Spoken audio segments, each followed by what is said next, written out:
どうも皆さんこんばんは、ロメオの心臓です。いかがお過ごしでしょう。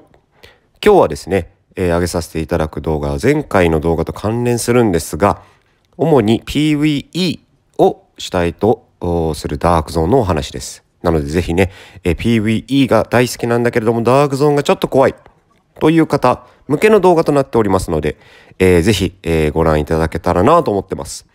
それでは、短いんですけれどもお楽しみください。どうぞ。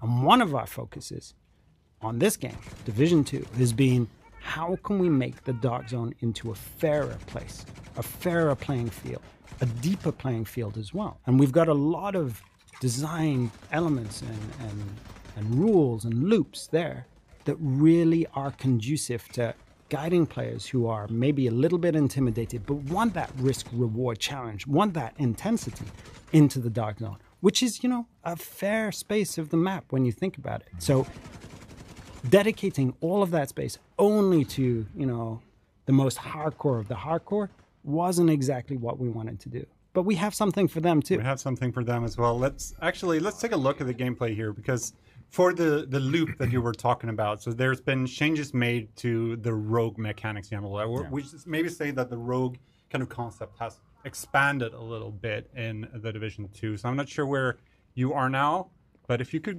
go rogue at some point, and we're going to talk a little bit about that. It looks that we're looking at this quite tiny screen. They are actually on the rogue loop already. They have gone rogue. They've started to do the rogue activities. We're seeing a terminal here. So tell us a little about the new rogue. What are they actually doing? Well, right here, what you saw there, that they were interacting with a shade terminal in the dark zone, but it needs a little bit of setup. So first of all, for people who don't know at all, rogue was, you know, getting a skull above your head.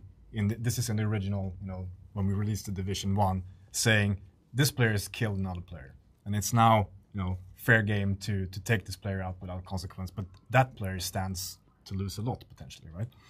So, of course, that is still in the Division 2, where you can choose to go rogue, take another player, and then keep escalating that all the way up to triggering a manhunt.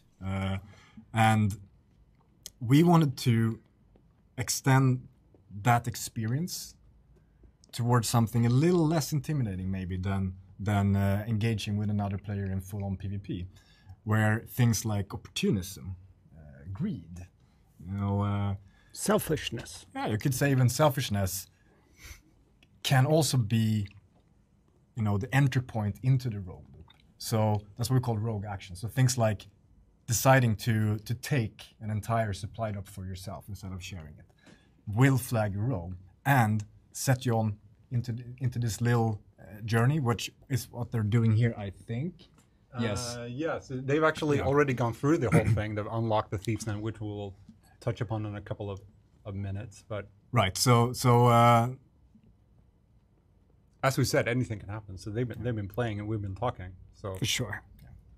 But yeah, so in the middle of the rogue loop, they're doing these. They're grabbing the terminals, grabbing chests. Yes. So from here on, of course, they can continue to escalate this into actually killing other players and enter that experience. But it's also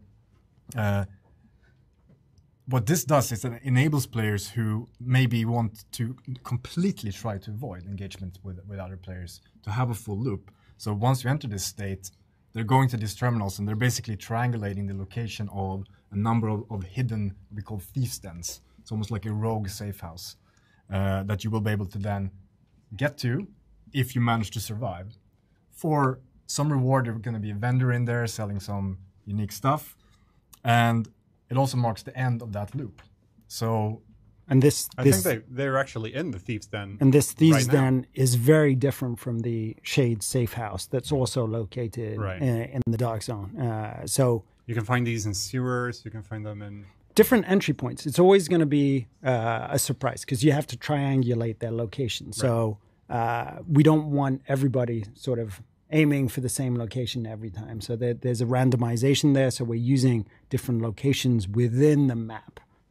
Manhole covers, for example, entryways, doors, as potentially the entrance into the Thieves' Den. and also exiting like little tricks to make sure that okay, but you might think that like what stops other players from just waiting outside the door.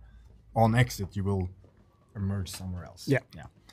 So one of the things we didn't talk about, and I know that people are curious about, the VoIP rules. So we're getting a lot of questions on those. But what I would love is for you to ask the Redstorm team about that, so it clears it up for everybody. はい、以上が白ローグというディビジョン2で新たに追加された要素に関する説明となっております。まあね、PvE が好きなんだけれども、ダークゾーンはちょっと怖いよというプレイヤーにとっては、かなり新しいアプローチになったんじゃないかなと思います。いかにね、開発側が守ろうとしてるかっていうのが見て取れますね。